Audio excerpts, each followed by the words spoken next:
Hi, Asher. Grandpa Conrad here. I have a new story for you today from the 5-Minute Bunny Stories book. And today's story is called Thumper and the Egg. Thumper and the Egg. Thumper looked around happily. The rain had finally stopped. It had been raining for days, and Thumper had not been able to go out and play. He was happy to see the sun. What had the wind blown out into the open? Thumper hopped off to see. Just over a hill, Thumper saw a silky blue feather. He wondered what other things he would see on his hop. Then he found a pretty pink flower. Down by the river, he spotted something blue. Sniff, sniff. As he got closer, he recognized what it was. It was an egg.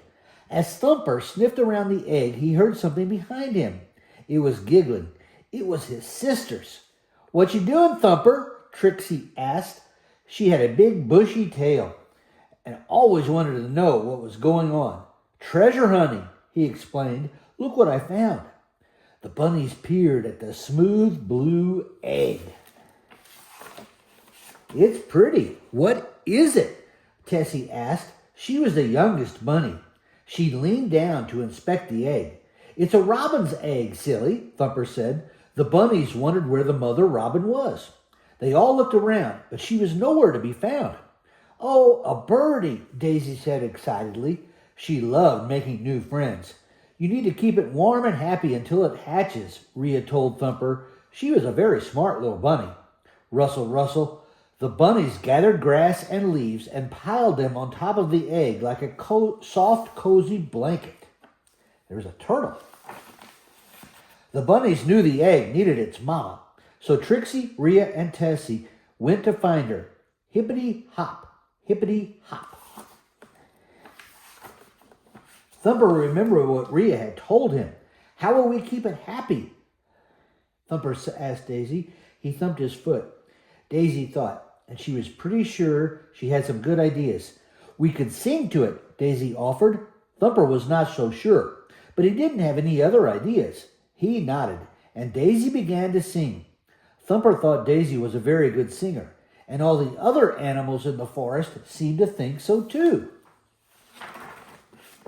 After a while, Daisy ran out of songs, but that was not going to stop her. "What if we dance to make the egg happy?" Daisy suggested. The other animals had gathered around, and they were joining in with Daisy. They were dancing or clapping, or stomping their feet. Daisy even made Thumper dance. Thumper decided the egg might like to see one of his tricks instead. He picked up the feather he had found. Tickle, tickle, and laughed. Daisy laughed and laughed and laughed because he was tickling her. Papa Bunny hopped up. "Thumper, now what did I tell you about tickling your sisters?" Thumper knew he was not supposed to do that, but it was to keep the egg happy, Thumper said. As Thumper was getting ready to explain himself, he was interrupted. Trixie, Tessie, and Rhea appeared with a nest of twigs. A mama robin flew above them. "We found her!" they all shouted. Thumper placed the egg in the nest, and the mama robin covered it with her wing. Crackle, crackle. Soon, a baby bird popped out of the shell. Thumper gave Daisy the flower he'd found earlier. "Thanks for helping me keep the egg happy." "It was fun," she said. "Plus, I learned a new trick." And then she began to tickle her brother. The end. I love you, Asher. Have a great day.